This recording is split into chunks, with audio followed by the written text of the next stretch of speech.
서로 거래를 하는 악마의 거래가 있는 거 아니냐 라는 이야기를 지금 할 수밖에 없습니다. 이 저희가 불순하다는 거죠. 저희가 정상적으로 우리 국민투표법 하나하나 챙겨봐야죠. 그런데 왜 이렇게 급하게 아무런 논의도 하지 않고 이걸 무작정 전체에 올려서 내용도 제대로 검토도 안 하고 이걸 지금 해야 되겠습니까?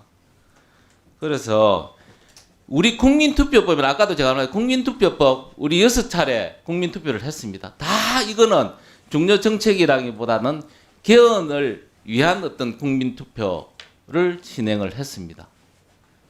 그래서 이게 지금 만약에 시작을 하면 개헌 그리고 또 다른 어떤 개헌의 다른 어떤 저희를 가지고 지금 국민투표법을 개정할 것이 아니냐라는 국민들이 많은 의심의 눈초리를 지금 가지지 않을 수 없습니다. 다시 한번 제가 말씀드립니다. 네, 정리해 주시죠. 우리 위원장님, 네, 이 부분에 대해서 다시 소위로 넘기든지 이 지금 현재 행안위 전체에 올리는 부분에 대해서는 처리를 하시고 다시 한번 냉정하게 우리가 한번 국민투표법에 대해서 제대로 된 국민투표법 개정을 위한 어떤 그런 절차를 좀 밟아야 되는 거 아니냐. 우리 위원장님께 간곡하게 부탁을 드립니다. 다시 한번 말씀을 드립니다. 우리가 국민투표법 개정하지 말자는 게 아니잖아요. 좀 제대로 된 국민투표법 개정을 하고 그다음에 국민투표법 개정을 하는 순간 개헌의 블랙홀로 빠질 수밖에 없다. 그러면 우리가 제대로 된 어떤 개헌도 안 되는 거고 여러 가지 혼란이 있을 수밖에 없다. 그래서 그 여야가 어느 정도 개헌에 대한 합의가 되는 상황에서 국민투표법을 개정안을 우리가 심의하고 의결하는 게 제대로 된 순번이 아니냐라는 말씀을 드립니다.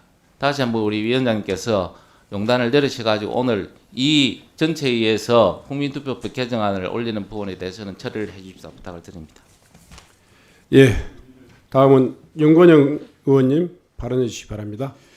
예, 구로울의 윤건영입니다. 2014년 7월 24일 날 헌법재판소는 국민투표법 관련해서 헌법 불합치 결정을 내렸습니다. 12년 걸렸습니다. 12년 동안 국회는 일을 안 했던 겁니다.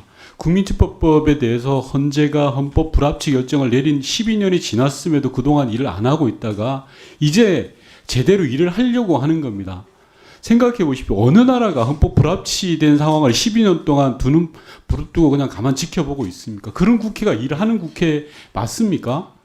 국회가 국회답게 일을 하려면 신속하게 처리할 건 처리해야 된다라고 생각을 합니다. 다음으로 존경하는 서범수 간사님께서 말씀하셨는데요. 여야 협의의 부족함에 대해서 이야기하셨습니다. 오늘 저는 국민의힘 의원님들이 참석하지 않은 것에 대해서 대단히 유감을 표명합니다. 간사협의 과정에서 22대 들어와서요. 국민투표법을 4차례나 법안 소위 안건으로 상정하자고 의논했습니다. 그중에 딱 한 번만 상정하는 걸로 의논이 되었습니다. 그리고 이번 2월 임시국회에서도 줄기차게 법안을 상정해서 처리하자라고 이야기했지만 국민의힘 당 차원에서인지는 모르겠으나 논의 자체가 이루어지지 않았습니다. 시기를 좀 되돌려 보겠습니다. 윤석열 정부 당시에는 집권 여당인 윤석열 정부가 나서서 국민투표법을 개정하자고 했습니다. 지금 원내대표이신 송원석 당시 국민의힘 원내수석 부대표가 뭐라고 하시냐면요. 이 비정상을 정상화시키기 위해서라도 즉시 국민투표법 자체를 개정하는 게 타당하다라고 공식적으로 말씀하셨습니다. 또 당시 당선인 비서실장 또한 나서서 국회 입법 미비 상황을 개선해야 된다고 이야기하셨습니다. 집권 여당일 때는 즉각 개정해야 된다고 하시더니 정권이 바뀌자마자 180도로 돌변하는 상황을 저는 이해할 수가 없습니다. 앞서 말씀드린 것처럼 12년 동안 헌법 불합치한 상황이 계속되었습니다. 국민투표법은요, 개헌과 꼭 연관되어 있는 게 아닙니다. 국가의 중요한 사항을 국민투표로 결정할 수 있는 겁니다. 그런 국민의 참정권을 제한받는 것들을 해소하자는 게 오늘 국민투표법 개정안입니다. 따라서 이건 더 이상 늦출 일이 아니고 지금도 늦었다. 12년 동안 국회가 일 안 했으면 이제라도 일 제대로 해보자라는 차원에서 위원장께서는 안건을 상정해서 처리하셔야 된다라고 저는 강하게 말씀드리는 거고요. 현행법상 국민투표 자체가 불가능합니다. 국민투표가 안 되는 나라가 대한민국이에요. 이런 대한민국을 그대로 두고 본다는 게 국회의원으로서 말이 됩니까? 안 되잖아요. 국민투표 안 되는 나라가 어디 있습니까? 선진국 중에서. 이런 걸 해소하자는 게 오늘 이 회의입니다. 따라서 위원장께서는 신속하게 법안을 처리해 주셨으면 합니다. 이상입니다. 네. 영예인 의원님 발언해 주시기 바랍니다. 네, 서범수 간사님께서 뭔가 누군가와 검은 거래가 있는 건 아닌가라는 말씀을 하셨는데 좀 속 시원히 말을 못 하신 것 같아서 어떤 말씀을 하고 싶으신 건지 좀 궁금하기는 합니다. 근데 사실 이제 법안을 가지고 거래를 한다고 하면 상대 교섭단체라고 할 수 있는 국민의힘 지도부밖에 없을 텐데 국민의힘 지도부와 이 법안을 두고 거래한다는 것을 걱정하신다는 건지 좀 납득하기가 어렵습니다. 12년 동안 위헌 상태였기 때문에 각 정당들이 이 국민투표법 개정에 대해 정리된 당 차원의 입장들은 다 있을 거라고 생각합니다. 그렇기 때문에 오늘 법안 심사를 하지 못하는 것도 좀 납득하기가 어렵고요. 개헌 논의가 시작되면 개헌의 블랙홀에 빠진다라고 하셨는데 개헌이라고 하는 건 대한민국의 기본적인 원칙을 다시 세우는 문제이기 때문에 블랙홀에 빠져야 개헌도 할 수 있는 것입니다. 그래서 더 이상 이것을 미루지 말아야 된다라는 말씀을 드리고요. 제가 오늘 강조하고 싶은 건 이 민주공화국이라고 하는 대한민국의 일원이라면 이 국민투표법 개정에 반대할 명분이 없다라는 것입니다. 지난 12월 3일 내란이 87년 헌법이 민주주의를 수호하는 데 한계가 있다라는 것을 보여줬습니다. 이 국가폭력에 맞서서 민주주의를 지키기 위해서 싸웠던 5.18 정신을 헌법에 명문하는 등의 개헌이 이루어져야 다시는 지난 비상계엄 내란 사태를 반복하지 않을 수 있다는 점을 많은 국민들께서 얘기하고 계십니다. 이런 국민투표법 개정을 반대하는 것은 이 내란을 정당화하는 극우 세력과 절연하지 않겠다라는 선언과 다름이 없다라는 말씀을 드리고요.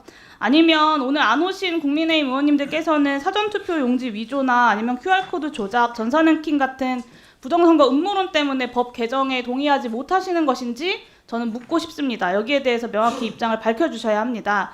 일부 언론 보도를 보니까 국민투표법 개정안이 사전투표를 허용하고 있어서 강성지지층을 고려해서 찬성하기가 어렵다라는 이야기들이 들립니다. 사실이라면 정말 기가 차는 이야기인데요. 5년 동안 있었던 부정선거 소송 150건 중에 150건 다 중선관위가 승소했습니다. 그리고 12.3 비상계엄과 관련된 모든 재판에서 계엄은 내란이다라고 규정하고 있습니다. 그럼에도 사전투표는 곧 부정선거고 내란 속의 윤석열의 계엄 선포는 부정선거로부터 대한민국을 구하는 구국의 결단이라고 믿는 의원님들이 계시지 않을 거라고 저는 믿고 싶습니다. 이런 상황 인식을 같이 하는 정당이 아니라면 국민투표법을 개정을 반대할 이유도 또 명분도 없다라고 생각하고요. 그리고 그 공청회 얘기하셨는데 그 법안 이소위에서 공청회를 진행을 해야 합니다. 근데 그 법안 이소위 간사님이시자 위원장님이 바로 국민의힘 서범수 위원장이십니다. 저는 절차적 문제를 자처하셨는데 그 핑계로 법 개정을 미루는 건 좀 납득하기가 어렵다라는 말씀을 드리고요. 개헌 내용부터 합의가 되어야 한다라고 하시는데 오원식 의장은 합의 가능한 것부터 첫 발을 떼겠다라고 하셨습니다. 이미 그 한병도 원내대표도 5.18 원포인트 개헌하자 구체적으로 제안을 하셨고 그것은 국민의힘의 지지난 대선의 공약이기도 했습니다. 저는 합의된 내용도 충분히 있는데 합의를 핑계로 개헌을 하지 못할 이유가 전혀 없다라고 생각하고요. 오늘 집합강경한 국민투표법을 예정대로 빠르게 처리해 주시기를 위원장께 요청하겠습니다. 감사합니다. 네. 그러면 조금만 쓰십시오. 네. 우리 용해인 의원께서 몇 가지를